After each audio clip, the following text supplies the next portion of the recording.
Yeah, John spent all day yesterday creating an intro for the podcast, and it's epic.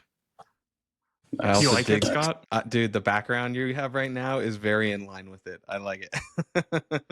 Yeah. Sweet. I think it's funny that John's all nice and crystal clear, and now Scott's mostly just a smear on the screen.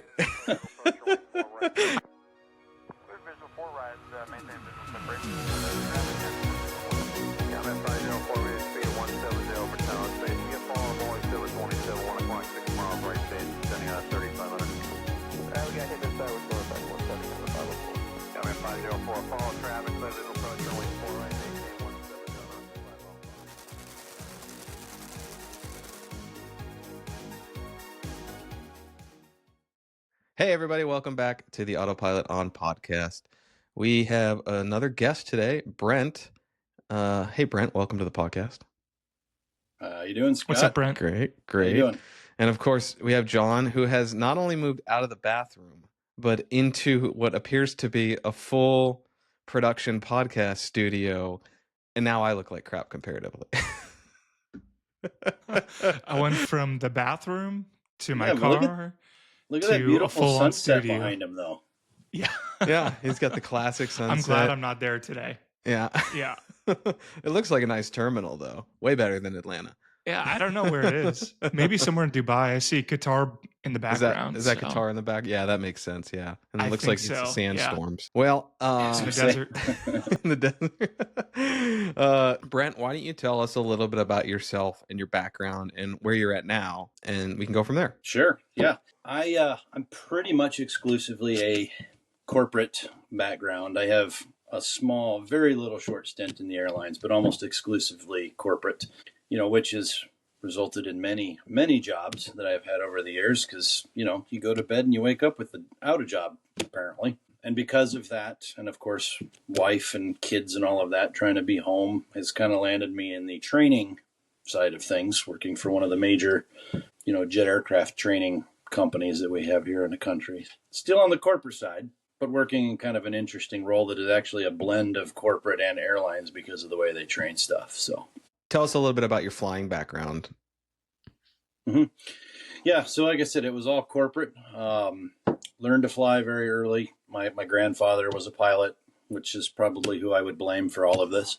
But he got me my primary and some of my instrument and all that kind of stuff. And I've been pretty much exclusively corporate all the way through because he was the head of a corporate department, and growing up just kind of around that private, flying the Cadillac of airplanes and things like that, and going to all of these kind of unique, exotic places that, airlines just don't really do, has always intrigued me. I like the more intimate relationships that you get on that side, when you're flying the same dozen and a half people and you get to know them and become friends with them and all that. So that was always very intriguing to me. Turns out that side of the industry is also very volatile and very cutthroat, which I was not expecting. I learned kind of through the years that is just kind of an expected hazard of that side of the industry. I'm too stupid to get out of the relationship, apparently. It's a very abusive relationship, this mistress that is the corporate aviation, but I can't seem to cut her loose to save my life. So did a lot of that. And then, like I said, I got married, kid came along, all that kind of stuff. Everything was going fine. And then the instability started to become a problem because it wasn't just me anymore that I was dragging all over the place. So Did you think about that before you got married and had kids and all that? Yeah. Yes or and not no. Really?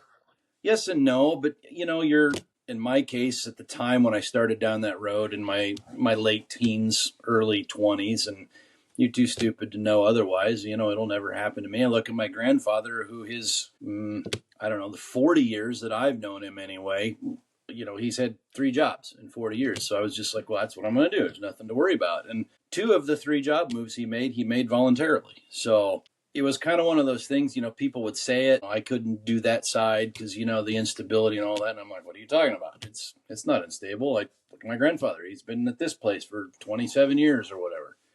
So it was kind of there, but never really a thought process till it suddenly became glaringly obvious that it was a real reality, and got faced with that pretty hardcore. And, it was like, all right, what do we do to keep an income going. I'm too far down this road to go to any kind of other career choice at this point. So it kind of became a decision of, all right, I'm a big man child, as most pilots are. How do I sit and still play with airplanes in the sandbox, but not be spending 272, which by the way is my record, 272 days in a hotel room in 1 year. Wow.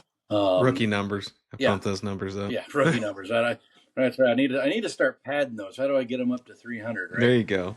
You got to get that ambassador status. But that's right. That's right. That's a Hey, miserable Brent, I got a life. question for you. Yeah. So when you were back in that area and you figured out that you got let go or something like that, can you tell us a little bit about like how quick that timeline goes? Because in the airlines now, they're required to give you a 90-day warn notice, and it's a little bit different of a process of reading the tea leaves, all of that kind of stuff. Yeah. But in corporate, I don't think it works like that at all. They can just say, hey, we're getting rid of the jet. Sorry, good luck. And how did you go, secondly, how did you go from learning that to pivoting to the next thing? How does that work? Because my background, I don't have no commercial or that corporate side. Sure. So it varies. It can vary widely. I think it depends a lot on the situation. I think it depends a lot on the quality of the company at hand. You know, it can be something as short as we sold the airplane in the middle of the night to that's crazy. To hey, we're selling these airplanes and you basically have until the airplanes are sold to find something else. You know, it varies wildly. I've had some shorter stints where, a company has big airplanes. And when I say big, we talk about the Gulfstreams and stuff like that. And they decide they want to get into the light jet market, like one of the companies I worked for. And, suddenly they're going, booking trips from Portland, Oregon to West Palm Beach, Florida. And they're getting mad at us by saying, what do you mean you can't make that nonstop?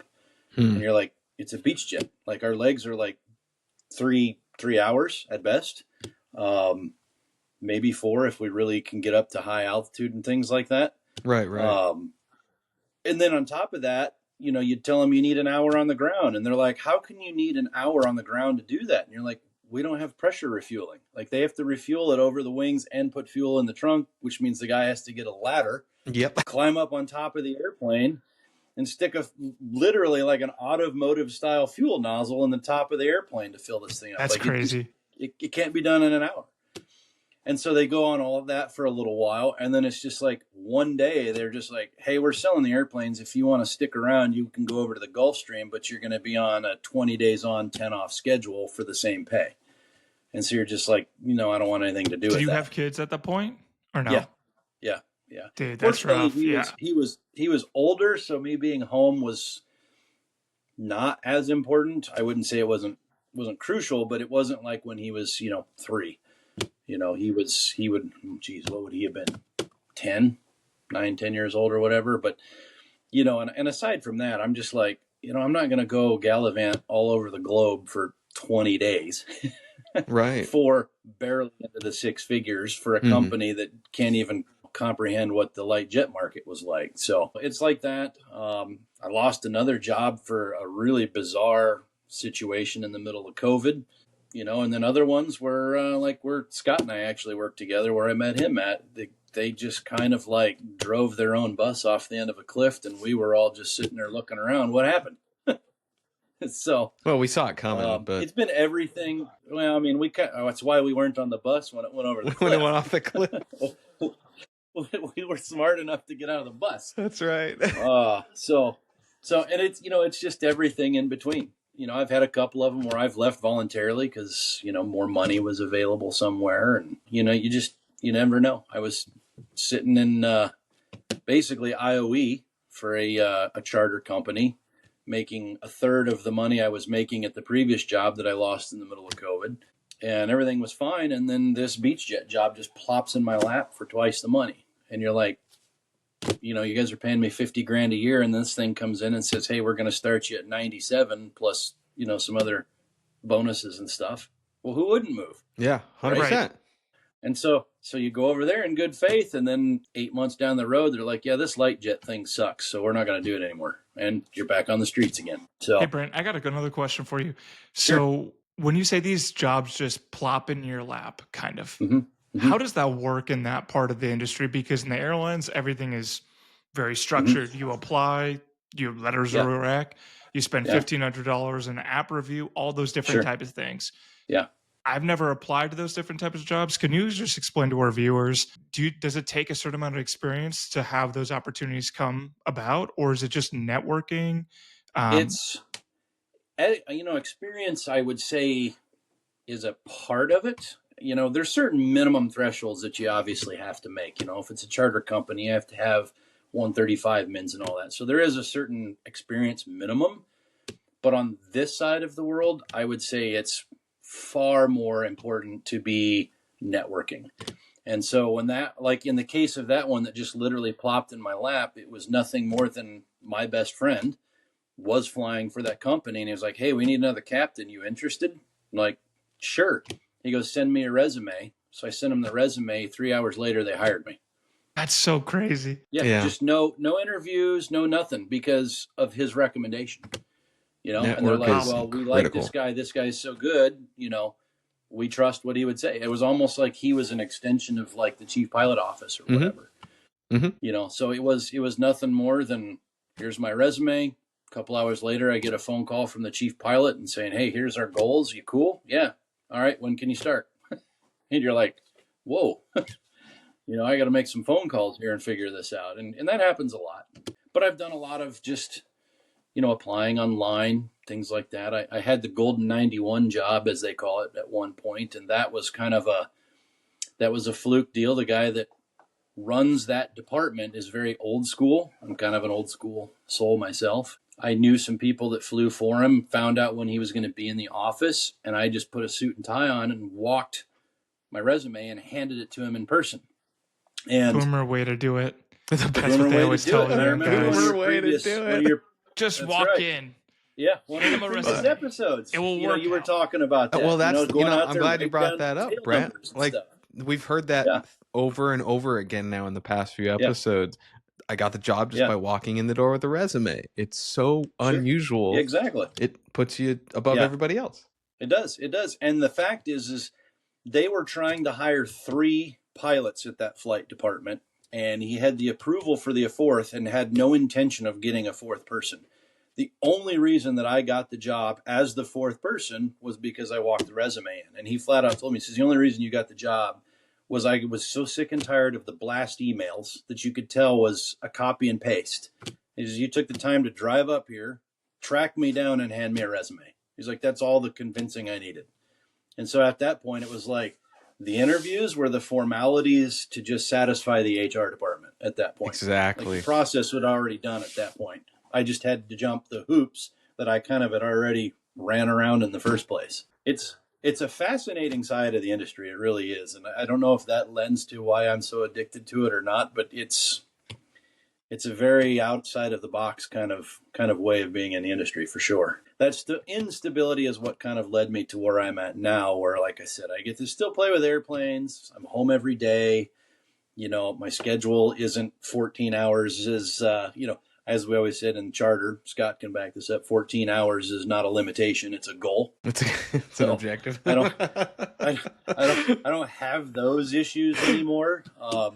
Unfortunately, cruising altitude never gets over 17 feet off of the ground right now, which is kind of a bummer, but it's okay. Yeah, but you get to with people all day long. Oh yeah. You never, when there's time left over, and I'll tell you guys this right now as a sim instructor, if there's time left over and the instructor says, what do you want to do? I'm telling you, don't say, I don't care. What do you want me to do? Because believe me, we have a long list of all kinds of torture devices that we love to use. What's your favorite one? My favorite one? In the Phenom, there's 2 interesting failures. There's a thrust lever angle fail, which makes the engine default to idle.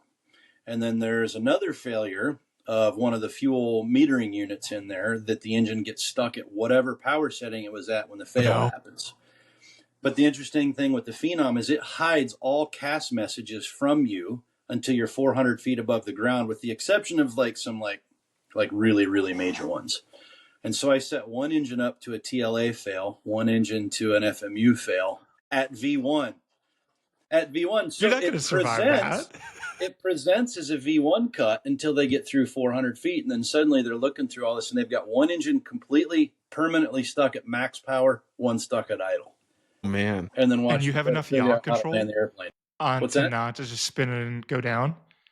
Well, it's just a V1 cut. Like, I mean, you can fly it just like a V1. I guess you're right. You have enough rudder authority to keep it straight. That's what I was saying. Yeah, it's identical in just the flying part of it is just like a V1 cut. But the problem is every time you try to level off, it accelerates. Well, how do you get flaps and things out for landing when you've got one stuck at takeoff power and one stuck at idle? Wow, that's Once a good they one. finally figure out how to deal with that, then how do you land? Because Gear now down, you've got to spoilers figure out, out, shut down the one that's and you're already shutting running, down or do I one. You're shut shutting one down the that's max stuck one on at short max? finals. Yep. Exactly. Yep. Mm-hmm. Exactly. So now Crazy. you've kind of got a 2-engine failure, but with a generator running. Dude, I'm gonna tell one of my buddies at my airline's a sim instructor. I'm gonna tell him about something like that to see if he can do that in our airplanes. Yep.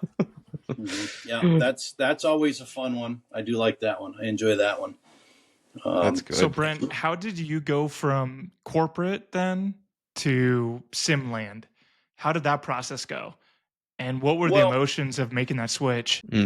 So the process, as I said, was really just a function of, how do I play with airplanes, but I can be home with the family all the time. That was kind of the encompassing driving force behind it. Because where this all happened, I had been on my one very short little stint that I had at the airlines with the regional airline, and there was nothing inherently wrong with the airline. I mean, they were everything that I expected going into it. So it wasn't like there was any big surprises. But this was back in 2000. I don't even remember now. Anyway, it was back when gas was like $4 a gallon, and there was like no flying jobs in existence anywhere. 2013, I think, is when that was. Yeah, that was when the government shut down. Yeah, and I was just trying to stay current as best I could, and I just stumbled in that job. Well, I was based in O'Hare, living in northern Indiana, commuting up there. It wasn't worth flying commuting because the only thing I had available to me was South Bend or Fort Wayne. And so to get to O'Hare from either of those was an absolute pain in the butt because of layovers and all that kind of stuff. And it's like all that to save driving 4.5 hours to O'Hare. Well, the problem is at $4 a gallon, I was spending my whole paycheck on gas going to work.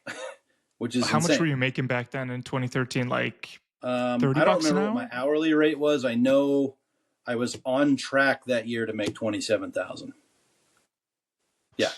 For everyone listening, on a CRJ 700. People paid their dues. They're not starting at 100,000. Try a quarter of that. So and you had 30, a wife and kid, right?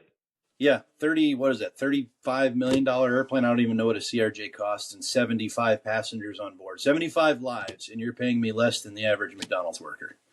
It's insane. I just don't understand how they did that.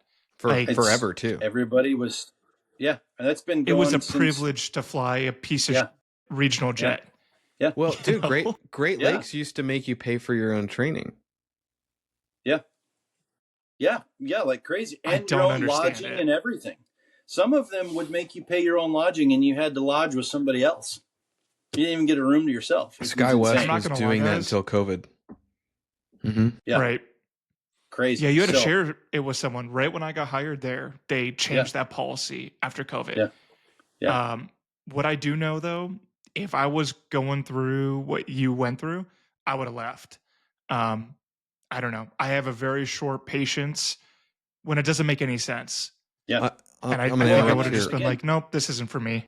This is a lot of the old dogs are trying to make this point right now, like with the younger generation of pilots, all the stuff they had to go through. I went through similar. I applied to Great Lakes back when that was still a thing. Like I was willing to pay out of my own pocket to get in the door. A lot of the kids today will not do that. And that's kind of the difference, which upsets a lot of the old guys because we're like, you guys are doing it for the money. If the money wasn't there, you wouldn't be doing it. Whereas a lot of us, we'd still be doing it if the money wasn't there. And that sets the difference. Can I push back just for a second? Please. I think there's a big difference between paying for a type rating for the privilege to work for $25,000 in a piece of shit jet. No offense to those jets. It's a great thing. flying a jet, but they're not well maintained, whatever, Mm-hmm. compared to making 25,000 and they're paying for your accommodation and doing those things. They Oh, take advantage of you, we and I'm agree not willing to with be you. taken advantage of. Sure.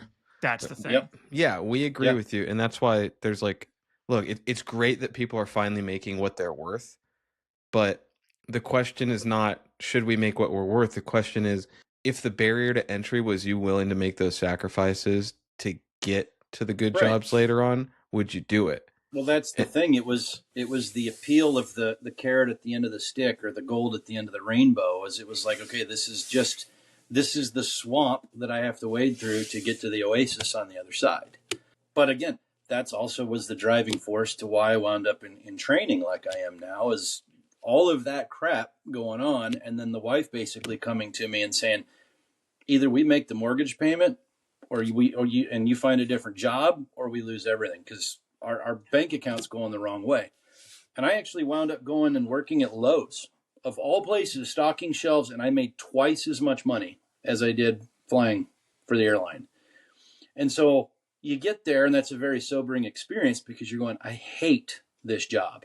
I cannot stand that I am this age with this experience. At the time I was just under 3,000 hours and all this stuff. And I'm like, I'm putting cans of paint on the shelf at Lowe's, for crying out loud. Not that that's a bad job, but I'm like, this is what I was supposed to have been doing back in high school and college, not now. And so then you're just sitting at home, watching football one Sunday, and I'm going, how do I still stay in the industry, play with airplanes, but solve some of these family related issues?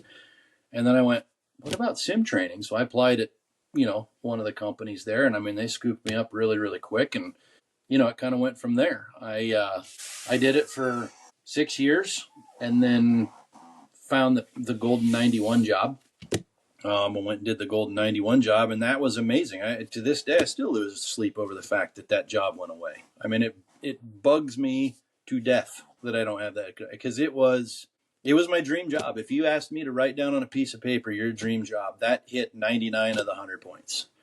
And so that's very soul crushing when that kind of thing goes away, which then led back into the charter world and things like that. And that's miserable. Those companies went out of business for, well, one's still there, but got out of the light jet. But, I just left unemployed. 8 months later, here I am running out of money again and going, what do I do? And I'm like, I'm done with charter. I can't hardly swallow the idea of doing the charter thing. I'm not a big airline guy. I've been trying, John. I know there's better. Yeah. Well, I know. Yeah. I get it. It's not that I don't have the connections, but it's like I said earlier, it's a cruel mistress. I don't know why I can't let go of the hot pan on the stove. I just love it so much. You got to do what you love too. Yeah. So, Oh, I was just going to ask you, so during that process, like going from corporate to the sim, what was your wife's opinion on it? Was she super excited that you kind of turned that corner, I guess you could say, and go be like, you know what, this is an opportunity, allows me to do, be at home, spend more time with you, get more money? Yeah. I bet she was probably down with it pretty quick, right? She was happy. We both were. But it was still bittersweet, more so for me than her. But, she can, even to this day, she'll tell you, she can look at me and go, I'm happy that he's home and I'm happy that he's around and all that. But I'm also unhappy because I know this isn't really where he was wanting to be. This really isn't what he had for his plan in his life, which is the same way I feel. I don't mind the job. I'll do the job. The job's fine. But if you were to say, is this where you want to be? Well, not exactly. I wanted to be flying. I was hoping by this point I would be in the, the Falcon 900 or the 7X or something along those lines, or probably not a global. That's getting a little big for my taste, but at least something along those lines. I think for someone like me, as I grew up in this industry and everything, I think I've said this on the podcast before, but what my vision of success looked like 5 years ago, 6 years ago, a legacy 777 or A350 captain, whatever you want to call it, has dramatically changed after having a family, having a kid. Sure. Yeah. And I'm like, well, you kind of what you're saying. I'm home almost every single day for the next 60 days. I just go do a turn and I come home, hmm and Yeah. it's amazing. And it allows me to be way healthier. And hmm for me hmm personally, that's success. And I pray to God that that can continue in terms of having that schedule, because I think that for me, the schedule flexibility is the most important part. And I would hmm almost make $50,000 less, probably more, hmm which I probably am right now. Yeah. So, Yeah. Yeah. It but changes. It changes in a hurry for sure. And all of the job changes and things like that. And even I just recently went through a bunch of back surgery and stuff like that, and don't have the medical at the moment. I'm in the process of getting it back, but there's a guy out there, if I could name drop for a minute, named Matt McNeil, runs a company called Lift Effect. Used to fly for American, and he does all kinds of like mental counseling and stuff. And I've worked with him some. And he's got a podcast and stuff too. And he Ooh. made a really good point that has really hit home with me in the last like 8 months is, what are you going to do when the music stops? It's fine to sit there and keep looking for these jobs like I am now. If the Golden 91 job falls in my lap again, would I take a look at it? Sure. But at the end of the day, you gotta really ask yourself, if the music stops, what am I going to do? Had I not wound up at the place I am now, I ran up $840,000 worth of surgery costs. If I didn't have wow. insurance from a really good company, what would I have done? Scott can attest to you from the place where we met, that insurance wouldn't have covered any of that crap. And if I'd have So you still got been really there that lucky in day, that. yeah. So you got really lucky, and it's almost like there's somebody that's driving the wheel that we can't see, right? Yep. Totally. So so it's a very sobering experience. There's a lot of choices that I made that were poor, but at the same time, a lot of it was out of my control, and so we're happy. But yeah, the wife would sit there and say, "This is great having you at home," but I know it's a little bit of the golden handcuffs kind of thing. I So guess the nice thing for you though is, unlike the airlines where your seniority number controls your life, you have the flexibility to be like, oh, that sounds like a fun job, or that's my golden job. I'm gonna go do that, see if it works out, and if it doesn't, I can go, pivot and not have any issues. If I wanted to do that, I leave a lot on the table. yeah, And absolutely. that's like the biggest thing with the airlines. You have no flexibility, and you have Nope. to commit to a company Yeah. for an entire 4 decades for Yeah. someone like me, and Sure. hope to God it works out, you Yeah, know? I know, and that's kind of some of the trade-off. Like I said, my benefits, my pay, and all of that are not as lucrative as what I could get at the airlines, Right. and I know that. Um, but at the same time, I look at coming up in June here, because I'm a big stupid nerd like Scott would tell you, but I'm going to a big Transformers convention in June. Oh, cool. I, I didn't have to use vacation time or anything like that. I just go to my program manager, like, "Hey, I want to do this," and he's like, "Cool." He just doesn't schedule me for that weekend. Do you It's guys just have that simple. seniority within your center? I don't know what it No, would be called. nope, nope, not at Nope. all. No seniority, no nothing. The only time that anything like that would happen is if me and another guy, for instance, who's been there longer, somehow managed to ask, let's say, for the exact same days off at the exact same Okay. time, and they couldn't support that with the schedule. One of us had to work. The guy that's been there longer is going to get the time off. How But in many the near 9 years that I've been there, I have never, ever had that happen. Ever. Gotcha. how many So, instructors approximately do you guys have right now? the whole building, we're at about 150, roughly, Wow. I guess. Okay, and your Yeah. program specifically, if you had to ballpark it. High 20s, Okay, 27, 28, okay, something like so that. yeah, it's not like there's people asking for every weekend. There's so many people that you're competing No. usually. Yeah. Okay. No, Okay, interesting. No, not at all. And the thing is the center typically takes the big holidays off for the most part anyway, so we're not even having to fight over that. Yeah, you guys get 4th weekends of off July, sometimes. Christmas, Yeah. stuff like that. 4th of July, Thanksgiving, Christmas, those are the big three. Yeah. We do technically like Memorial Day as a holiday, but it's a one of, right? Whereas the Right. other ones, they usually give us, a band of days in there. Typically we get off to When your do kids were whatever. small, Was it hard to get Halloween off? It's one of the most senior holidays, and I think it's just because you can't. Halloween, Yeah, because Interesting. really? you can't recreate Halloween, going Yeah, trick or treating with your kids, stuff sure, like that. sure. Yeah. So I just Well, curious for you. it would not at least in our center. No, it would not be hard to get it off. I mean, that would be piece of cake. There's, I think, a couple dynamics to that. Partially, the training side, the simulator training side, typically attracts one of three types of people. There's people like me who are there from the family standpoint, people that have lost their medical, or the guys that are old and retired. Mm-hmm. And the old and retired guys, they don't care about Halloween. Their kids have kids, right? So They're 20 like, kids and 3 ex-wives. not an issue. Yeah, right. Exactly. That's why they're working in the sim. Yeah, That's exactly. why they can't So, retire.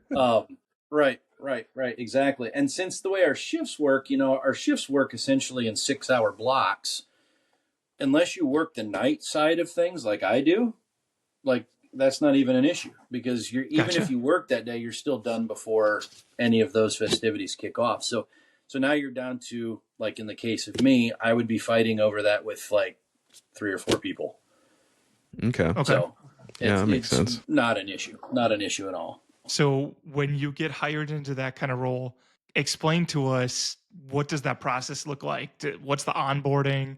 How do you get started How do in you that get kind into of role? it? Yeah. And how does it progress? Yeah. So the hiring process was actually a very interesting process the first time, because like I said, my 9 years is broken up with a 3-year hiatus in the middle of it. But my initial hiring was a pretty standard hiring from the HR standpoint. It was a lot of the typical canned questions, tell me a time when, that kind of stuff. Then there was a technical side of it, and not technical like you would be used to, like from an airline or a corporate. It wasn't, what's this symbol on a jet chart mean, stuff like that. I had to write a 10-minute presentation on PowerPoint. Could be on any subject I wanted to teach it on. And I had to go in front of the program manager, 3 instructors from the program they were hiring me in, the director of standards, director of training, and the center manager. So basically it was the top 3 people from the program and the top 3 people from the building, essentially.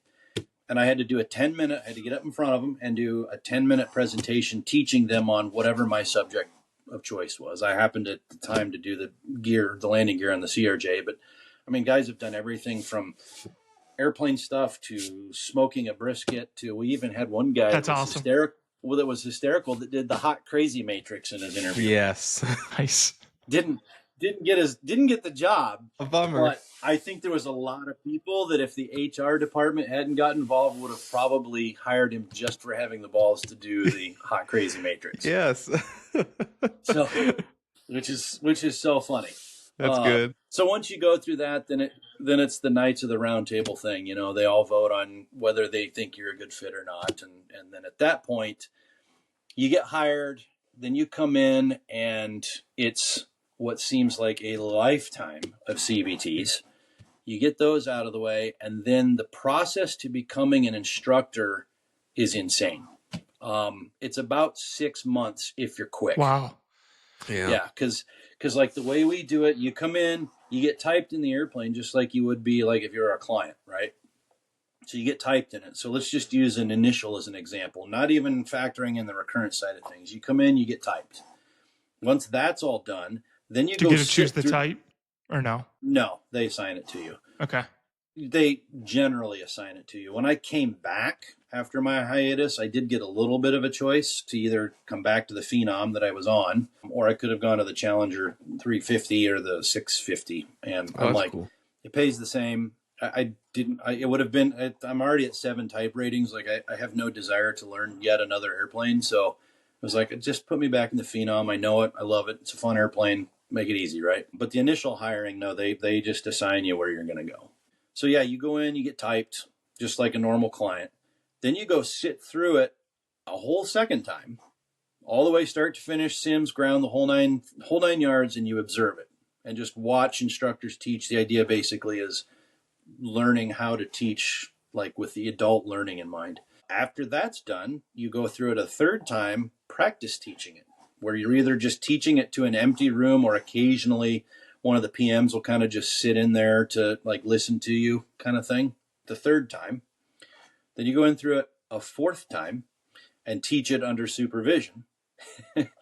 And then you go back in and you teach it a fifth time to actually get qualified, your check ride, if you will, as an instructor. So you go through basically 4, typically 5 whole times on an initial. Now, mind you, Wow. in the case of the Phenom, that's 2 weeks? 19 days each time. 19, okay, yeah. So take 19 days times 5 2.5 times. days. Yeah, I was going to 2.5 ask, weeks. how long is this Yeah, taking you? so 5 times. And that doesn't include the week that they have to send you down to Dallas to do what's called PIC, which is Pilot Instructor's Course. And if you guys remember the fundamentals of instructing and how enjoyable that was, imagine Thrilling. that. I wanted to kill myself. Yeah, that's basically what that is, all over again. They're so bad. I know, they're terrible. So you do that in there, and that's the minimum to just get qualified to teach initials only. That whole process starts over again to teach recurrence, because you got to do the whole process again. You don't get typed, obviously, but you got to observe it, and then you've got to practice it. Do you get paid more if you have more of those like check marks in that way? Like I can teach, recurrent, initial. Does that increase pay at all?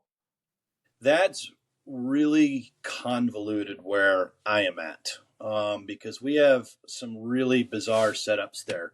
Every center has kind of there's a base pay line for an instructor, but then every center has kind of these bonus programs, and it can vary from one center to another.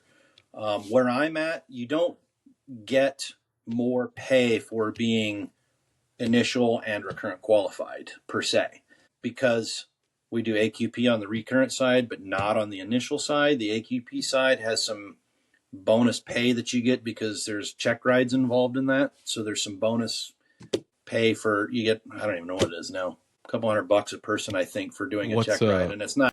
What's AQP? What's AQP? Yeah. Advanced qualification program, right? Yeah, that's like what you guys do. It's same thing the airlines do. But it's a cycle that changes every year, where the sim sessions themselves are different every year, and you don't really do a check ride proper. It's not what we've all been used to, the four no approaches. PC. Yeah, right. No 4 approaches, and then the 5th one's the no flap. It's not like that. It's more of a loft. You're kind of graded on the loft, and you don't really fail per se. If you're not satisfactory, they put you in what's called special tracking, which just simply means we're going to bring you back for more recurrent training sooner than you would ordinarily, and then we're going to custom tailor that training program to you specifically. So if you went into an AQP, for instance, recurrent, and let's say you struggled with a V1 cut, right? They would send you into special tracking, which means 6 months later you come back and you're going to do a V1 cut heavy training program. But that 6-month window, you're still qualified to go fly. You still fly the line, right? Whereas if you go into AQP and everything's satisfactory and you don't get put into special tracking, you only have to come back once a year. And so I don't want to use the word reward. It's not really a reward, but if you perform like you're expected to, because it's a loft that you're effectively graded on, which means doing what you should be doing every day of the year, then we don't need to bring you back and train you so often. And so they use the opportunity for 2 reasons. One, to kind of figure out where the deficiency is. And the other thing is they grab a lot of data from it. Because if all of a sudden they see this rash of pilots that are struggling in this like one particular area, then they can go, okay, next cycle, we're going to make that a focus of the training cycle so that everybody sees it. And so every year, basically, that training program gets far more customized, like to their everyday operation. My first regional was AQP. So I did my Embraer 175 AQP style, and I done the Airbus the traditional way. I think I enjoy AQP better, but what I will say, at the regional I was at, the maneuvers validation is basically the check ride. So same here. And with the Airbus training program, it was nice not having to do more steps. It was just go do those approaches and do an oral. Flight check ride, yeah. the AQP did give you more leeway on not knowing everyone, I guess you could say. It broke everything down into stages, and they had to supply you with the correct information. Mhm. So at the airline I'm at, they give you about 1,000-page document saying Yeah. good luck, you Yeah. know. Yeah. And it allows the instructor to ask you basically anything. And if they're having a bad day, and again, this And is they from a take it student's out on you. perspective, and Yeah. this is interesting, talking to you now. But if they're having a bad day, or if you don't get a good foot, whatever, they have the opportunity to lead you down a path, or you can lead yourself down a path Yeah. that you don't want to go. Versus Yeah. at Yeah. the regional, there was a page and a half, and Mhm. that's basically all they had Yeah. to ask you for the oral. And it Yeah. made things a lot easier because you could Yeah. focus on all your different procedural stuff. Does that Well, make right. sense? It's Yeah. nice because it eliminates to some degree the instructor that wants to go down some crazy rabbit hole just because he's got the Got a knowledge on it, bug you up his know, butt. Yeah. and he's got a bug up his butt, and I want to show you how much I know about Mhm. XYZ. Whereas with AQP, with, like you said, with an MV and maneuvers validation and stuff like that, you know, we have to adhere strictly to the script, inside some caveats, right? You know, if the crew kind of goes off on a tangent somewhere, at some point we have to kind of allow them to do that, because we're not supposed to necessarily interrupt the flight, but we can't just go wild with it either, right? At some point you got to go, okay, we don't even have the capability of doing whatever your decision tree is leading you down. So Right. there's some boundaries, but that's the nice thing is they've taken the ACS and all the items that like we're used to seeing on a check ride, and they spread it out. And I don't honestly remember what the time frame is, but you basically have to hit all of the items over so many cycles. And so they can kind of pick and choose items from the ACS and just sprinkle them into an MV, but they don't have to hit everything. And so next cycle, whatever they did here, we don't have to do that. We'll grab some new ones and throw them in there, and so on and so forth. So every rotation, all the items get covered, but in a loft scenario, like you said, that's more realistic, you know? And you can unsat like two different things separately. Yeah. Or I can't remember what it is. But when I did my initial check ride you can at train on the the spot. Airbus, it is all It's a or Jeopardy nothing. event. You got to be perfect. Right. Well, it's Yeah. initial type Versus rating. AQP. That's different. Yeah. Mhm. But with the AQP initial type, you could still unsat two different things. And as long as you have time, that's how traditional recurrent is treated. Yeah. Yep. Yeah, exactly. I think it's better, personally. It's way better. There's a lot of things that can happen in the sim, you know? It's more realistic, which is nice, you know, because he goes to a lot of the different things of like memory items for me. I've always sat there and scratched my head going, why do we commit to a memory items that are once in a lifetime event, but we use checklists for the things we do every day, 5 times a day? You know, I've never understood the mentality. I think it's a much better way to do it and go, hey, why don't we check everything that you guys do on a daily basis, since that's what you do, right? Right. You know, and then we can outside of the MV stuff throw the book at you, right? And do all of that crazy stuff in a non-Jeopardy way of life, right? Well, that's what a loft is supposed to be. Yeah. Let's talk about, it seems like you said there's 3 general types of people that go into this kind of work. So talk a little bit about how they go about recruiting those guys and then keeping them. Well, question. That is a good question. That's a deep rabbit hole there, Scott. Recruitment, they do a lot of different things. I've seen them recently going to like the NBAA, which is the National Business Aviation Association. I've seen them there. Because Scott and I talked a little yesterday, and it was like on the corporate side, you get wined and dined a little more than you do, obviously, with like the airlines and stuff. I remember back in my early days when I was teaching the King Air, taking clients out after sims for steak dinners and stuff like that, just to try to keep them there, because there's other providers they can choose to go for. And if my company doesn't have people coming in, I don't have a job. Mhm. So Right. it's important that we entice these people to come back. And they do that a little bit with the instructors. Like I said, they've been at, the NBAA, they've been at some other job postings and things like that. There's a lot of word of mouth because, anybody that's in this level of aviation, where you're into turbine aircraft and all that, every single pilot in the United States will go to one of those training providers and be exposed to that. Every one of them. Mhm. And you kind of see when you get there, like how the process goes. And I think there's a level of recruitment that is just simply the intrigue of somebody that went through the process themselves and went, hey, that's kind of a cool idea. Maybe I'll do that. Or a I thought of scenario it. just like mine, where I go, I want to play with airplanes, but I can't afford to be gone anymore. And you go, hey, here's a perfect idea. I can go instruct in a simulator, still get to play with airplanes every day, and I'm home every night. Mhm. I think a huge amount of their recruitment base comes from that. And then they've got pilot recruiters or instructor recruiters. I mean, I see it on like Indeed all the time. I Yeah, see it on typical. LinkedIn and stuff. They're grabbing people in that kind of regards too. But honestly, I would say their hugest. That's Northern Indiana Technical language there for word. you. They're they're huge and biggest at the same time. But that's much more gooder English, by the way. Their biggest tool, I think, is just the exposure of pilots that go there on the training side to be trained, and then whatever happens in their life drives them that direction. Yeah, I've considered it as a So backup. Mhm. yeah, sure. And like Matt McNeil said, man, it's a great thing to have in the back of your mind.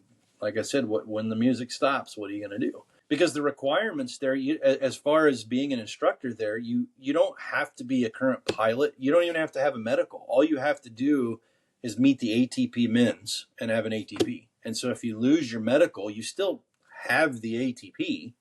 You just don't have the medical to make it technically current. So as long as you've gotten those tools, I mean, you're a perfect fit to come right in. So, things that they're doing to try to keep instructors there, again, it's going to vary from one center to the next, and quite frankly, from one brand to the next is all kind of doing different things. I know like locally where I'm at, they have a base salary, and then we have this thing that's called IIP, which is kind of it's a duty pay. Like if you've ever heard of the term flight duty pay or whatever, when you Mhm. get to a certain level of hours, you start making an hourly bonus.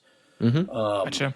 We do a similar program to that, but it's obviously based on hours in front of a client as opposed to in an airplane or whatever.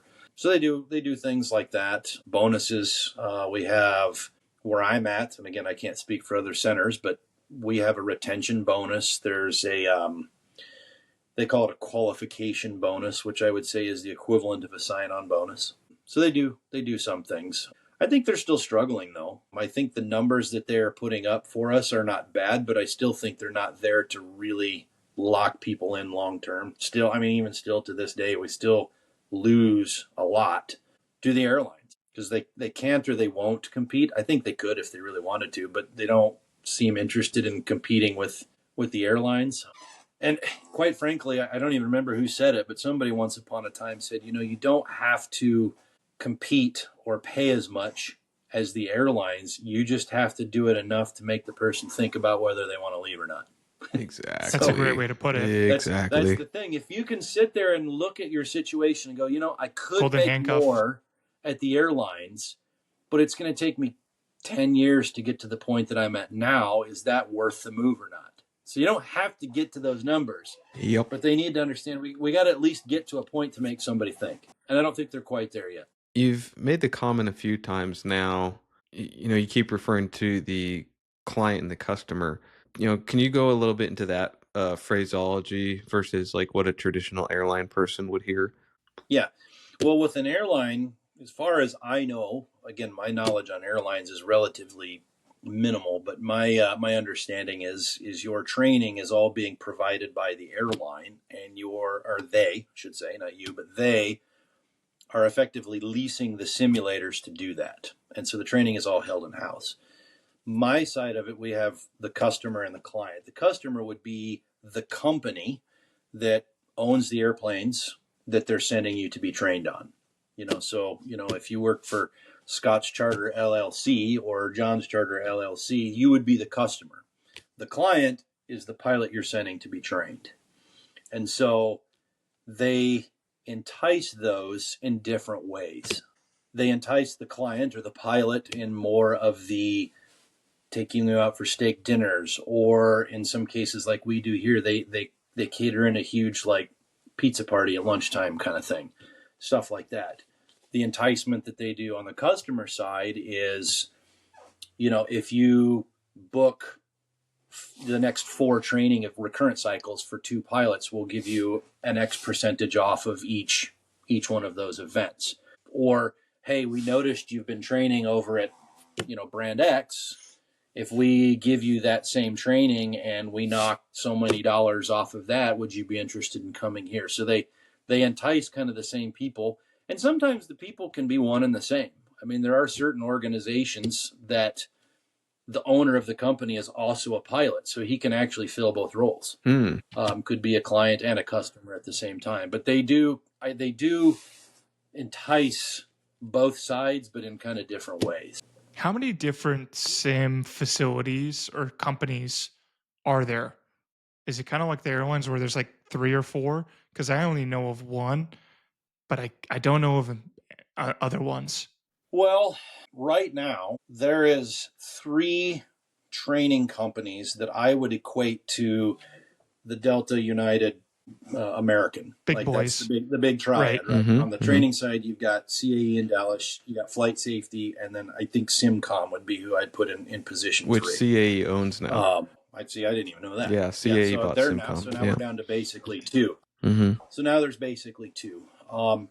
In a very rare instance, you might find some company that does in-house training and just, dry leases. How about the sim from ATP us. jets? I know that's where I did ATP, CTP in Dallas. Yep. Did Yeah, they one as do well. any other kind of training? But ATP Jets, they lease the sims from another company. Correct. Gotcha. I can't remember the name of it. Okay. It's like Advanced I Flight don't know anything something. about Yeah. Right.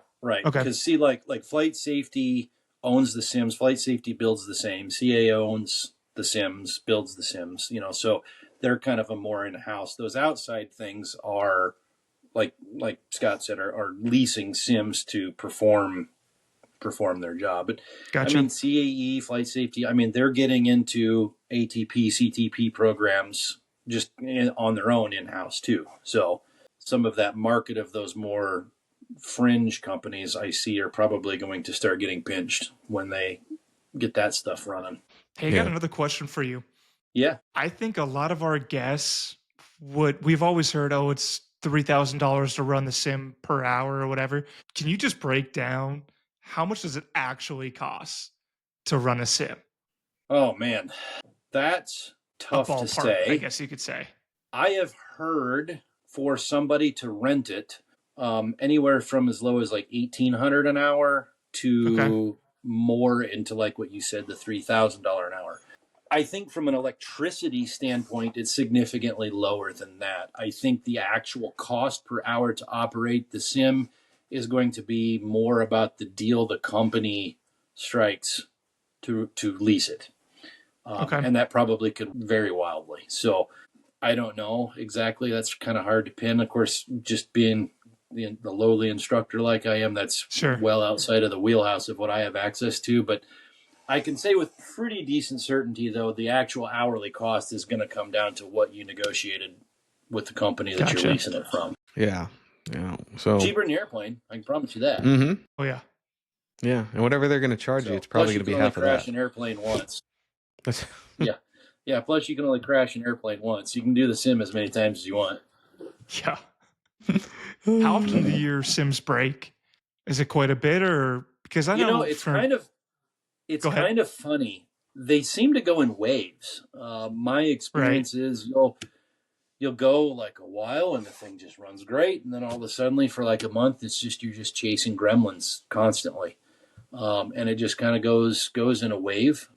The Phenom has been relatively stable. I have not had much issues at all until this week. It's funny you asked me that question. Like I literally just 2 nights ago had to write the sim up because it was acting up, and I hadn't done that, and I bet it's been a year and a half since I've had to write it up. That's pretty great. So, yeah. And a lot of things can just be, I mean, it's a big computer. You know, when your phone acts up, when your computer acts up, what's the first thing you do? You Turn it off and on. Yeah, yeah. We do that a lot. And so there's a lot of times where it might be acting a little glitchy, and the sim techs take 2 minutes to reset it, and then it's fine. But as far as like you just Embraer hard breaks, doesn't seem to happen very often. What's that? You Embraer it? You Embraer it, yeah. I know Scott's heard it, but John, have you heard that Embraer is an acronym? It's not a name.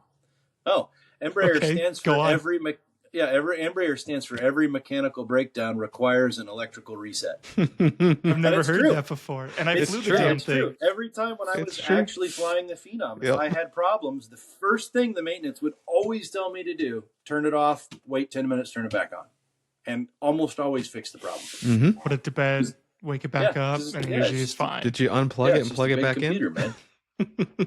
That's right. Yeah, you call tech support. That's what we used to joke about that when we call maintenance. Hey, I'm going to call tech support because that's what they do. Reset the airplane. Oh, cool, it works. Yeah, when I was flying contract, especially if it had sat out in the rain all night, the answer was to access the main batteries, which were behind.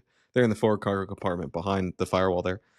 So you remove the panel, take the batteries, unplug them for 10 minutes, and then plug them back in, and it fixed all the problems. Nice. Works great. Works good. Hey, Brent, I got another question for you. Yeah.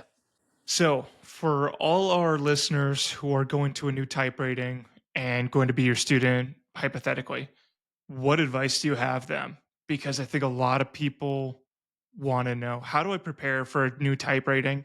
And if you could explain before they go to training and then also during the type, because I know it's kind of like drinking out of a fire hose after doing two of them. Big time. So, there's a couple of just like no-go items, must have, must do, just simple rote memory, right? Limitations, memory items, those kind of things. There's no shortcuts. There's no better way to do it. Just whatever study habits work best for you. You just have to flat memorize those, right? So I always recommend get that done as early as you can and memorize your flows. Get your flows down to where you can say them in your sleep. And I should extend that to your actions and call outs and stuff. That's the term we use. I don't know if that jives with the airlines or not. Basically, yeah. If you Scott? can if you have access to them from the company you're with and you can have them down pat before you get to training at all, you will get so much more out of your sim session having those. Because if you're trying to fight through that in the sims, you're wasting time on more important, but that's probably not the right term, but more important things you could be doing than trying to fight learning that at the same time.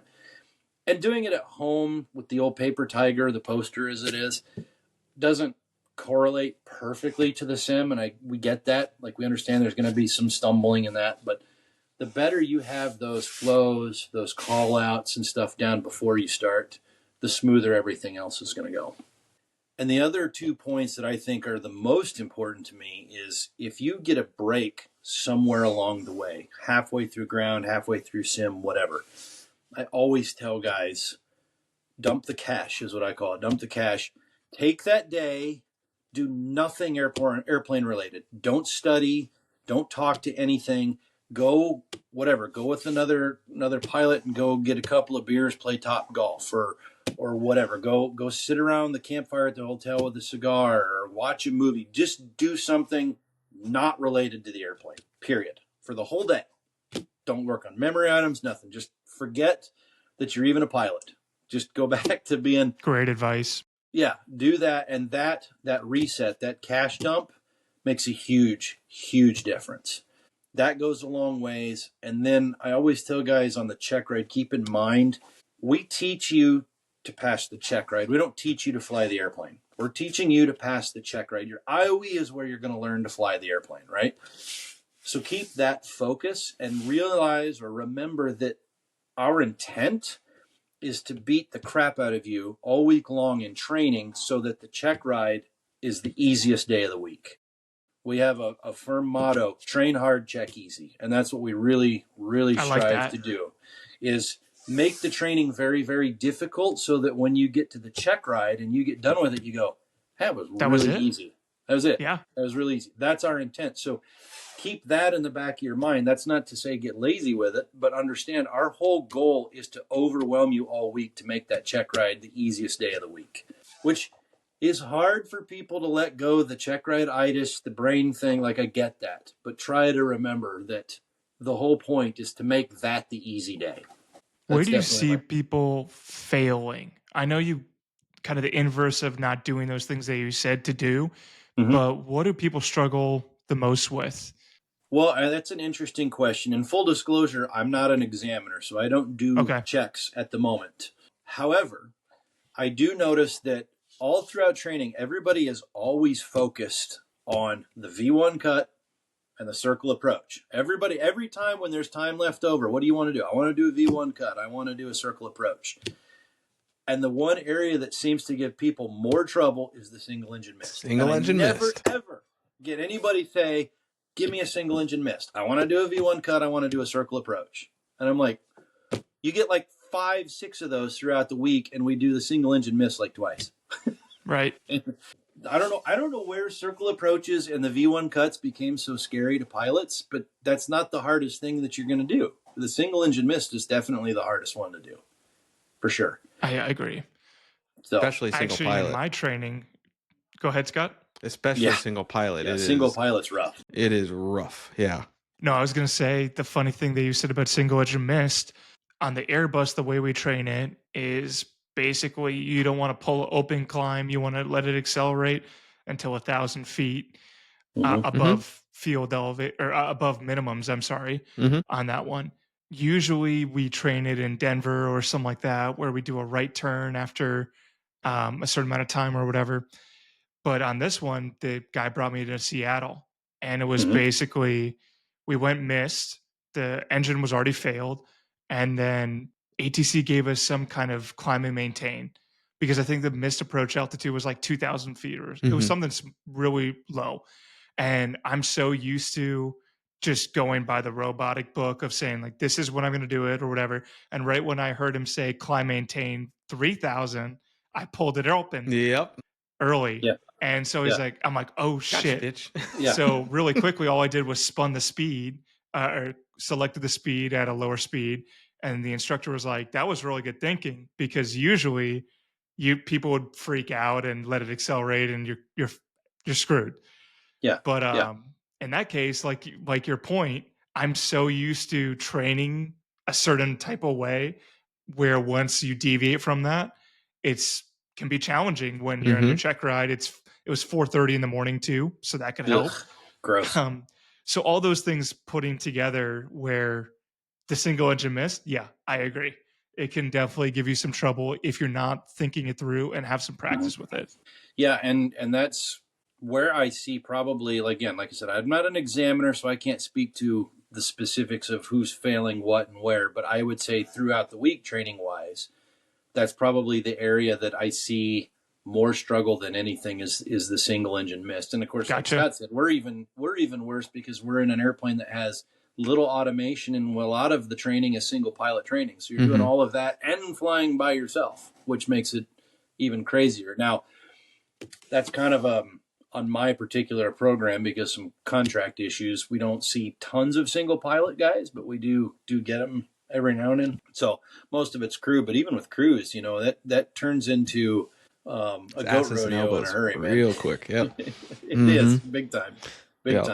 And of course, the sadistic instructor in the back just loves to sit back there and laugh at it and watch it. But we do see it a lot. And it's amazing how just some of the simplest things just go right out of people's heads when you get backed up to the wall there and the airplane is running out in front of you in a hurry. And it's funny how the brain works. Yeah. Once you get a couple things going at you at one time, you can act like an idiot. So it's just, I've been there, done that. I've felt that before, where you're overwhelmed and you can't even focus on one thing to fix out once. Right. So right. I'm sure you put a lot of people into that position with all the crazy stuff you do to them in the sim. Sure. Absolutely. I got a question on that. It's a fascinating thing to watch sometimes. Yeah. Yeah. So, you've been doing this a while, and what John said, you put him in this weird position. How often do you take a step back? You watch somebody do something and then you go, I've never seen anybody do that before. That's interesting. Yeah, it happens from time to time, more so on the King Air than the Phenom, because when I was on the King Air, we dealt with a much broader range of customers and clients. The Phenom is pretty specific to just one operator, and they train under 121, even though they're not 121. Their rigidity, their strictness, I guess, minimizes that some. But you do see stuff every now and then. I watched a guy, I gave him it was just an ordinary V1 cut, and he pushed the wrong rudder initially. Now, the weird thing about the airplane, the way the Phenom works, is the rudder boost on that, if you push the wrong way, it'll boost it the wrong way. And so you effectively double the amount of force you have to get back to the other side. He did it wrong, jammed the other foot in it, got it going the right way, and then it was like his brain just turned off. It just flat turned off. He pushed it the right way. He fixed the problem and then just stopped. And we just rolled right upside down the other direction. Interesting. And I'm just sitting back there. You just sit back there and you just scratch your head going, like, I don't even know how to retrain this. It was so out of the blue. And it was like you made the mistake. You recognized it. You corrected it. And then just, I don't know, your brain was on monster trucks. I don't know what he was doing. Everything in a step ahead. Yeah, and I asked forgetting to pull back or whatever. And I asked him, I said, what was that all about? And he said, he says, I recognized the mistake and I was so embarrassed about the mistake that I couldn't even function anymore. That anxiety of the embarrassment just locked me out. Interesting. That's incredible. Yeah, it was a fascinating thing to watch. Huh. So I put him back on the runway, set him up, and he did it fine. It's a piece of cake. Yeah. And I'm like, okay, see, this is why we train these things, obviously. This is why we make training hard. So the check ride's easy, but the learning point here is just because your brain stopped doesn't mean the airplane stopped. Like you have to you have to fight through that. That goes to why, and Scott and I talked about this today. This is why we make six figures. Is we don't make the six figures for the lifetime of turning left, not loading bags, the lifetime of sitting at these exotic places and getting to go pheasant hunting like I did one time on a trip. We get paid for that 5 minutes when it really matters. We get paid for that 5 minutes to allow us to work through that scenario like that or whatever scenario you want. That's why we make the money, because it's over in minutes. If we can't wade through that and make very complex decisions in a couple of minutes and stay calm. Yeah, there you go. Exactly. It's very ugly. So you do see some interesting stuff. And I've had some other people do things that were kind of off the wall. And I'm like, why did you do this? And they said, well, I did it for this reason, so-and-so. And I'm back there going, that's a good idea. I never thought about it. That worked really well. So you get to see both sides of the spectrum sometimes on it. I got one more question for you. I was just going to ask you, from your perspective on the Endeavour air crash up in Canada, not commenting on the actual crash, but I'm just curious from your perspective as a sim instructor. I know he was mostly in the training department and he only had I don't know how many, 3,000 total time, something like that. And he had less. So I'm just wondering on what your perspective. Yeah, he had less currency than the FO. My question is, Yeah, so just to make sure that I'm clear, that's the CRJ that rolled over and broke the wing off, correct? Yeah, and he barely flies. And so I'm just wondering on your perspective as someone kind of in the same job role, not necessarily on the crash, but how do you maintain that proficiency? So if you were to go fly in a crewed environment, great question, that doesn't happen to you. Yeah, that can be tough to do because you're very limited on what you can do from a physical standpoint. Right. You can read all kinds of literature and things like that. You can rehearse the things that you've seen in the sims so that you hopefully don't make those same mistakes. But the brass tacks of it is when it comes down to just the muscles of flying an airplane, there's not a whole lot you can do. You can, at least in my opinion, you can use your experience to look at things like the weather conditions and stuff. As I recall, it was a pretty windy day and stuff like that. To me, you're better off to go and say, I haven't been on an airplane for a while. I'm not comfortable taking this trip to this airport. Put somebody that's I more love that seasoned on advice. there with it. I think the best step is just the prevention in the first place. To look at a situation and go, because I haven't been on this airplane for a while, I'm not going to go out to Boston in November and shoot a Cat 2 approach, right? Let Scott do that, right? So something along those lines. I think having the humbleness maybe to admit that this is a little outside of the realm of my capability right now. Until I am brushed up on these things, give me the easy landing with the winds right down the runway in Omaha or whatever the case may be. But I think that's where it comes down to is the I'm a pilot, I can do this no matter what complex gets a lot of guys in trouble, and don't step back and say, am I really capable of doing this?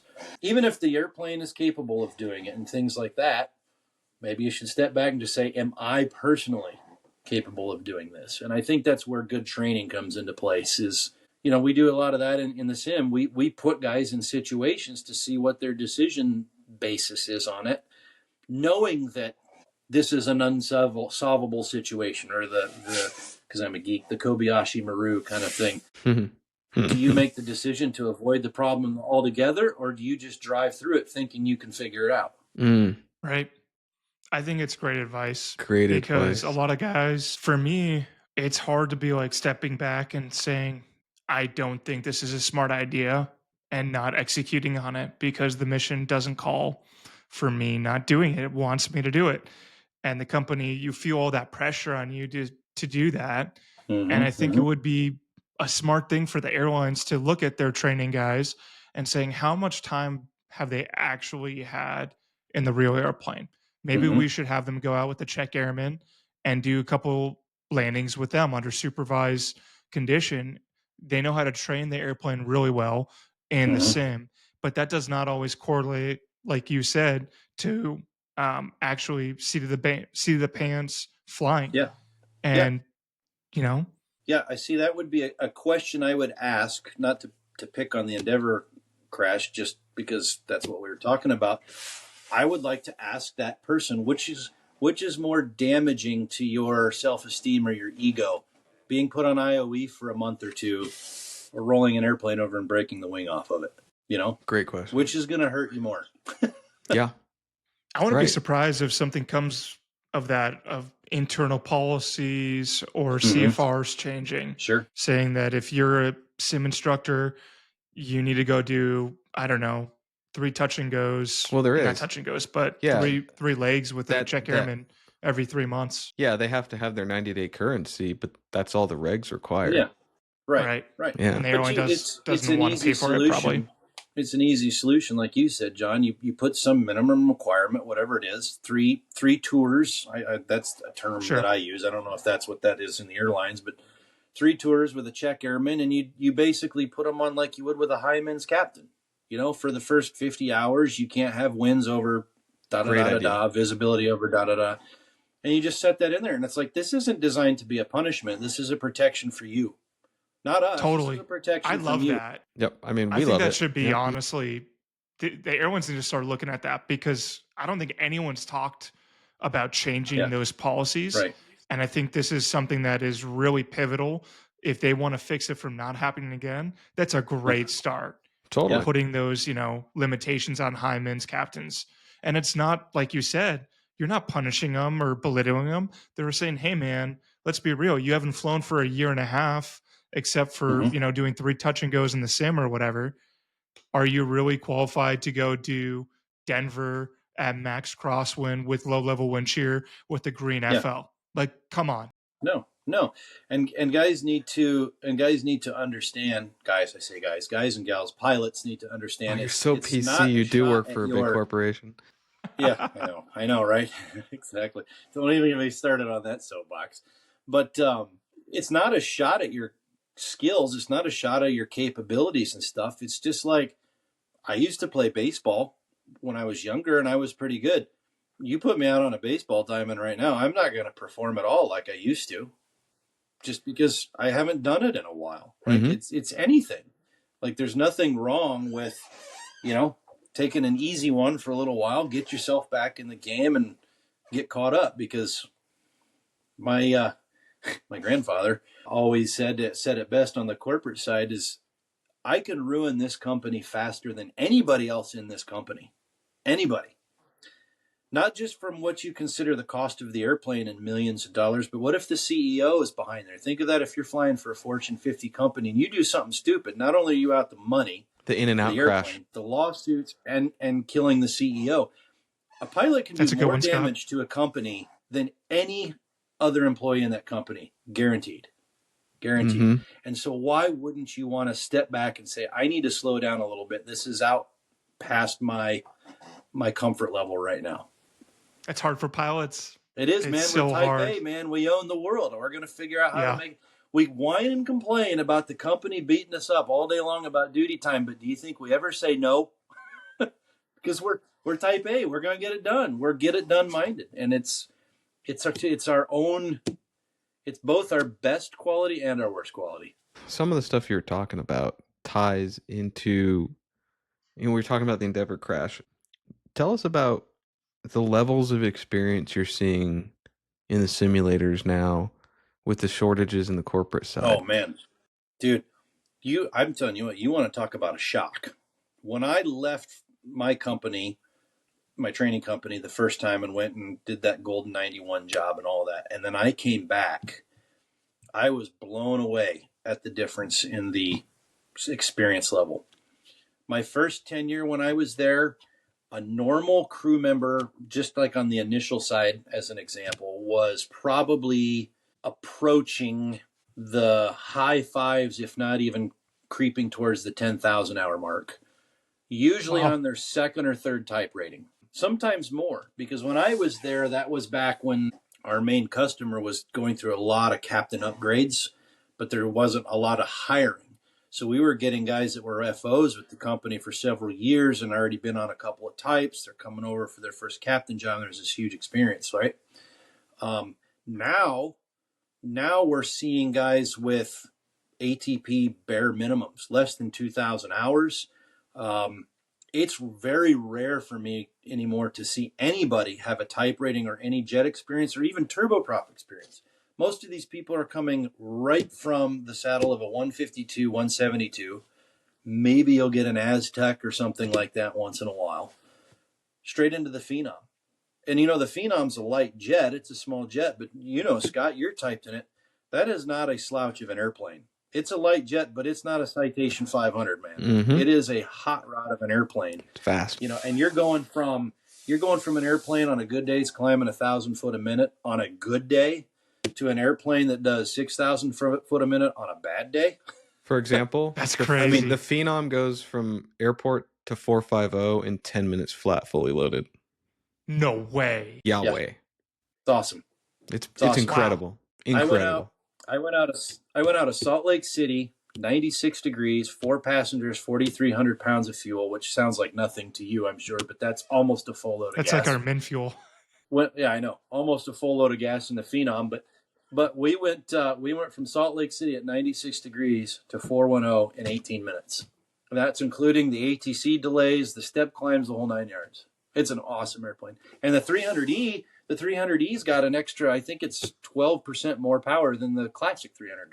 And you talk about a rocket. It scares people. Our normal deck angle on climb out is 18 degrees. We have to, when Brent and I flew together, we flew charter, and we'd have to brief the newer passengers, like, it's going to be a little steeper than you're used to.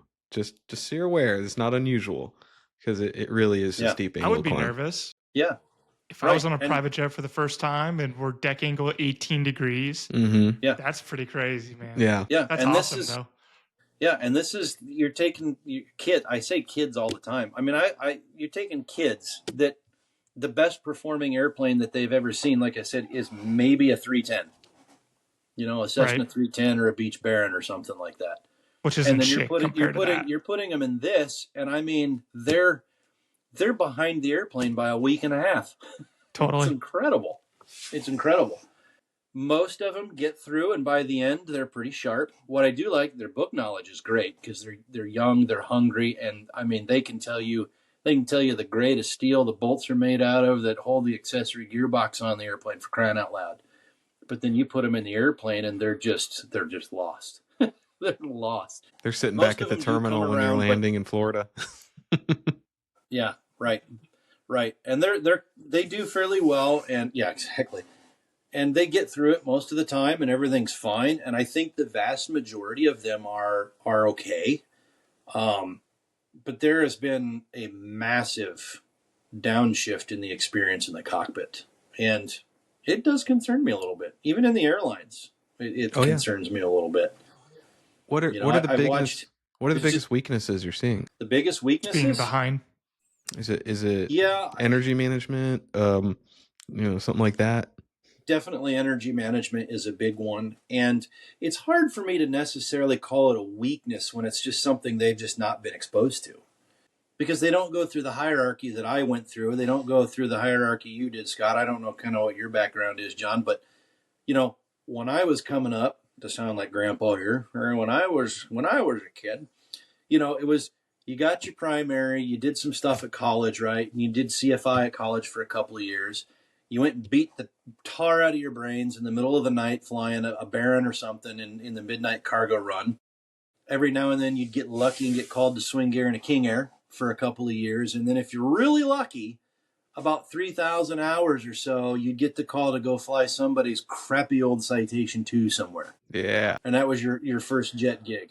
I've That done all doesn't those happen. things. These guys are literally right out of college into these, these A319s, 320, 321s. And you're just going, there's none of that. They haven't scared themselves at all to that point. And the problem is they're scaring themselves in airplanes that are just so far ahead of what they were in before. There's that hierarchy, that buildup is just not there anymore. I was watching an airplane one time sitting out on the porch. We had thunderstorms all over the place, but they weren't right at our house. So my wife and I are sitting out on the porch swing just watching this amazing light show. And I start hearing a turbine engine, and I look over my shoulder, and I see this rotating beacon. It gets closer. I can see floodlights on the tail. I knew it was an airliner of some sort, some A319, maybe a 190, something in that size. And he's pointing right at this thunderstorm. We got tornado warnings. It's like level 5 all over the place, and he's just aimed right at it, and he's at 4,000 or 5,000 feet. And I'm like, what is this guy doing? So I get on FlightAware. I won't say the name of the company, but they are a regional. And I watch him go right through that middle of that level 5 full send, baby. Up. Just full send it. And I'm just sitting there going Let's like do this. it. And I look at my wife and I go, this is why I'm scared to fly on airlines right now. That you guarantee he just didn't know better. But instead of scaring himself in a box of screws, he scared himself and 150 people behind him. And who knows what else. That's the part that keeps me up at night is these guys. More power to them. I wish I had the opportunities that they have when I was coming up. Right. I get it, but it scares me a little. There's none of that in between stuff to really learn some real flying skills. It's like your podcast name implies: autopilot on, grip it and rip it. Right? You just don't know any better. Exactly. So, I flew with a guy going to El Salvador. He hit autopilot on within 3 seconds and took it off at 80 feet. Yeah. His fun meter was 90 seconds. Time. Yeah. yeah. Yeah, exactly. Not even 90. You want to go to a guy like 20. You want to go to a guy like that and just go, do you just put like 1/10 of an hour in your logbook for every flight? I mean, yeah, he's like 63 though. He's been at the company forever. He's like, I don't give a shit at this point. Right. We all have those days when you're kind of wore out and not feeling real great, and you're just like, I just don't want to deal with this. Sure, but there's a lot of people. That's their life, man. Autopilot minimums on and off. That's all I'm going to do. Yeah, I was going back on the red-eye turn from El Salvador. It was like 2 a.m. or 1 a.m. when we left. I did the same thing because you need to do a toga takeoff because there's about an 8,000 foot mountain up there. And I was like, the last thing I want to do is I want to, clear up my situation awareness and then be able to, get out of that airport because I've never been there either. And then the way back into Atlanta, it's like 5:30 in the morning, and it was clear in a million. And then all of a sudden, we get an ATIS update at around 12,000 feet, half a mile visibility, and mist. And I'm like, you got to be freaking kidding me. Yeah. And you know, I'm like, been up for a long time here, and we get on final, and it's just over the midpoint. It hasn't got to your rollout yet. So we land, and by the time the mains come on the ground, literally we're in the fog. And I'm just like, because we have to brief an auto land and all that kind of stuff, which we would have had to do a go around, all that kind of stuff. I think it was a little bit more than a half mile because we didn't have to do an auto land brief. My point is, in that case, I was like, I'm keeping autopilot on until 80 feet because I've been up for a long time and all that. Sure. That's understandable. But I don't know. I don't fly with the FOs because obviously I am one. So I don't know how to judge myself to other guys and how I fly. You know, I only can talk to the captain and be like, well, how do I fly compared to other people? Yeah. And it's just like, you don't know. So yeah, I don't exactly. know, those guys are always interesting to me because I'm like, what's the point? Like, why are you even a pilot at this point? Like, you're not even flying. You know, I get so many people that I tell them my first type rating was a West Wind, which, I mean, that's steam gauges, right? I don't know if you guys ever remember the Speed Tape Airlines YouTube stuff with Captain Roger Victor. And he goes into a Learjet, and it's the funniest thing I've ever heard. He goes through there, and he's like, why is your panel all covered in watches? It's so funny. And I'm like, that's what the West one was like. And it was the funnest flying I've ever done because I flew. It wasn't just systems managed. As cool as the Phenom is, the funnest airplane I've ever flown in my life is the West one. I had an absolute riot flying that airplane because you had to fly it all the way. There it is. Yeah. That's my girl. That's beautiful airplane. Tip tanks. That's the first love of my life right there. Nice. That's the first love of my wife. I told my wife, I said, I'd leave you for a West Wind. You know that, right? I nerd out so hard. I nerd out so hard on that because my grandfather used to fly that, and it was the first airplane I flew in. My usernames for like my screen names or whatever, like on the video games I play, I'm Westwind 1124. Like I geek out on that airplane hardcore. Yeah. It was my first type rating, so it was so awesome, awesome. Oh yeah, and I mean that's awesome. I just loved that airplane. It was so much loved fun. Our first. Again, yeah, that's right. But it was so manual. You were so involved in everything. Whereas the Phenom, you get up in the Phenom, most of my job is just fighting to stay awake. You know, right? Difference in times, man. But I don't get why you don't want to fly anymore. You know, turn it on and autopilot, let it rip the whole way, and then turn it off. It's just so boring to me. And you can tell those guys in a simulator. Since we're talking about flight training, you can learn real quick who the guys are that never turn the autopilot off. Really totally. Yeah. I kick off all the automation on the bus, usually once a trip. On a thrust, autopilot, it's everything. A great way of doing it. Yep, just to stay current. And you see how quickly your skills deteriorate. You know, even doing that, I'm like, ugh, I feel like I should do it more often, you know? And take that to what you had asked me about, you know, with the Endeavor air crash. You're talking about only a week between. What about the guy that sat in a simulator for months, right? Totally. Think of how deteriorated those are. Yeah, 100%. Last thing I want to touch on. So you talked about how to get into this kind of work, sim work. How do you go about getting out of that if that's something you're looking to do at some point? Oh, that's a good question. Yeah, there's a couple of different ways. And again, a lot of it's going to come down to networking, right? One of the unique advantages of working in a training center like that, a little less so for me on the Phenom because like I said, we really only work with one company at the moment. But on the King Air, for instance, when I was teaching the King Air, I could tell you every single King Air operator in the country, who their chief pilot was, who a lot of their pilots were, where they were based, and things like that. So as an instructor, seeing all of these different things, your networking is just awesome. Yeah. Because you're right there talking to people day in and day out. And I've seen, even from our own flight or our own program department, I've seen the networking that you get from being able to talk to these guys and all that stuff is incredible. And I've seen instructors that are just teaching these companies recurrent or whatever, and a month later they leave and they're one of the pilots for that department. Like Wow. it happens it's very cloak and dagger, very subversive sometimes. That's a huge part of it. But getting out of it, I think if you've been in it in a while, can be very tough because you don't have a lot of actual flight experience, or I should say Totally. recency.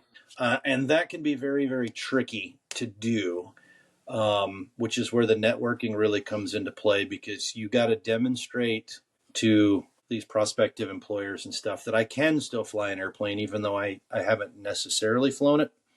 You know, I make the strong argument that every time I fly the sim, I'm flying it in the worst possible conditions, which to me makes me an even better pilot than the guy that's just sitting, at altitude with the autopilot on.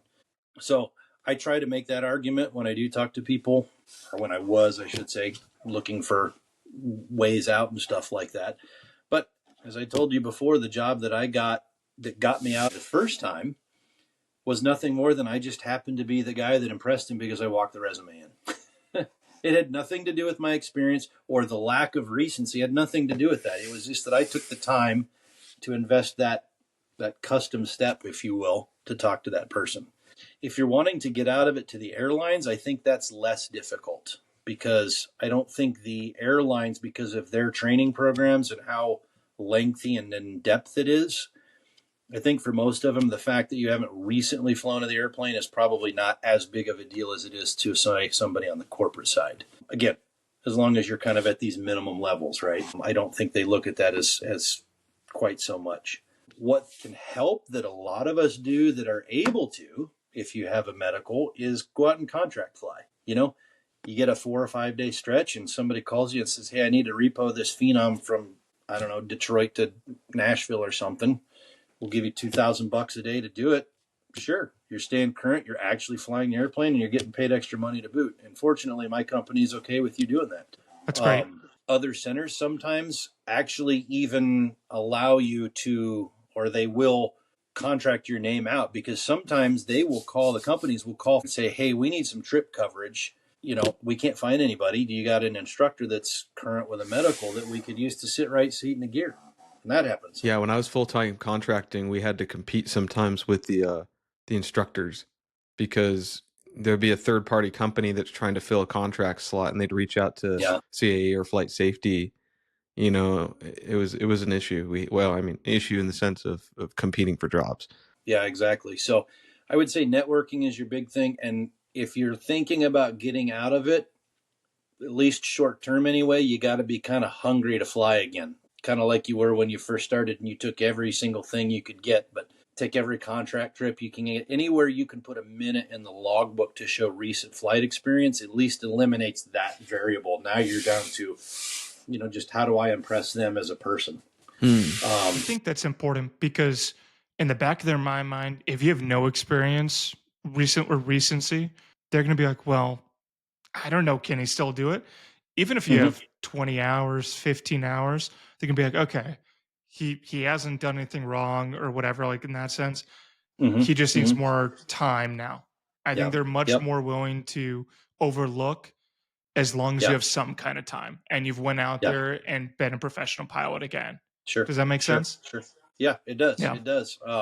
Like job targeting is a good idea too. Like if there's a department that you want to go fly with, whoever that may be, and they got an airplane, just start targeting them and say like, hey, if you need any contract coverage or whatever, give me a call. And sometimes you can get in with companies by just being the guy they've called and used on a contract trip a few times.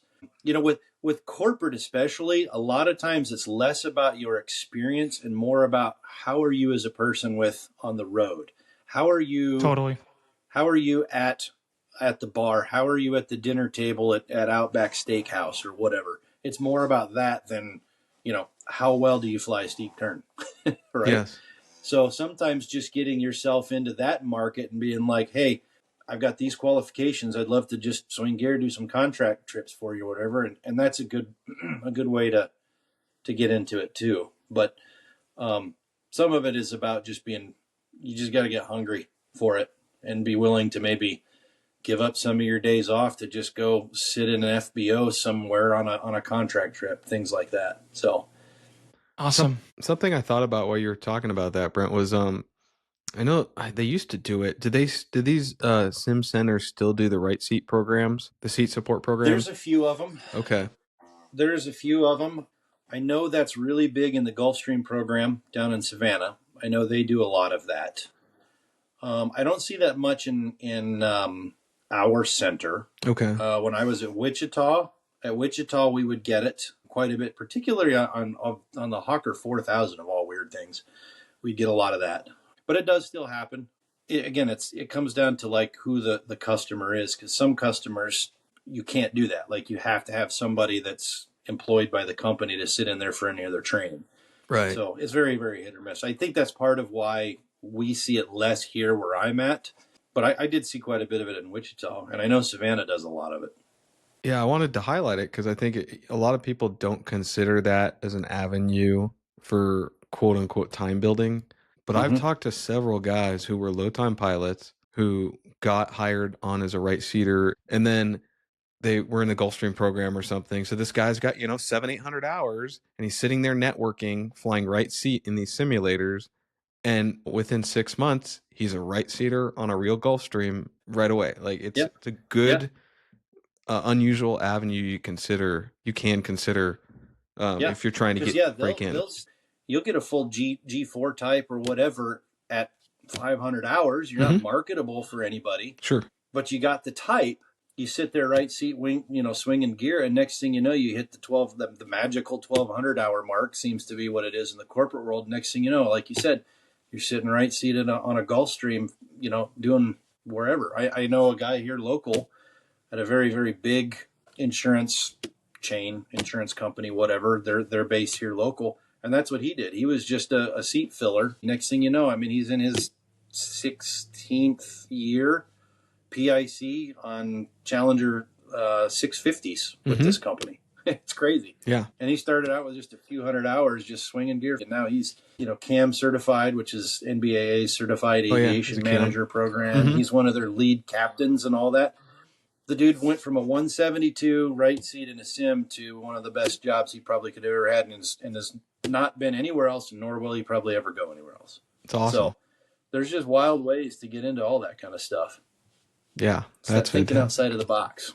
Well, Brent, thanks for coming on, man. It's been really informative. It's been fun, man. Yeah. This is a side of the industry people don't even normally see nor consider. So I think it was really important to highlight it. Yeah, it was great talking with you, man. Super fascinating. Yeah, it's really liked hearing your story. It's a neat part of the industry. Like I said, if you're somebody that wants to play with airplanes but not necessarily live the life on the road, it's a great avenue to do it. For sure. Awesome. Thanks, guys. Well, everybody listening, you can find us. We just got on Apple Podcasts this week. So Autopilot on Podcast, email. Awesome. Yep. Emails autopilotonpodcast@gmail.com. Website's autopiloton.com. We got an X account, an Instagram account. We're going to start posting more to those, hopefully starting this week or next week. Yeah. We'll see y'all again on the next one. Thanks.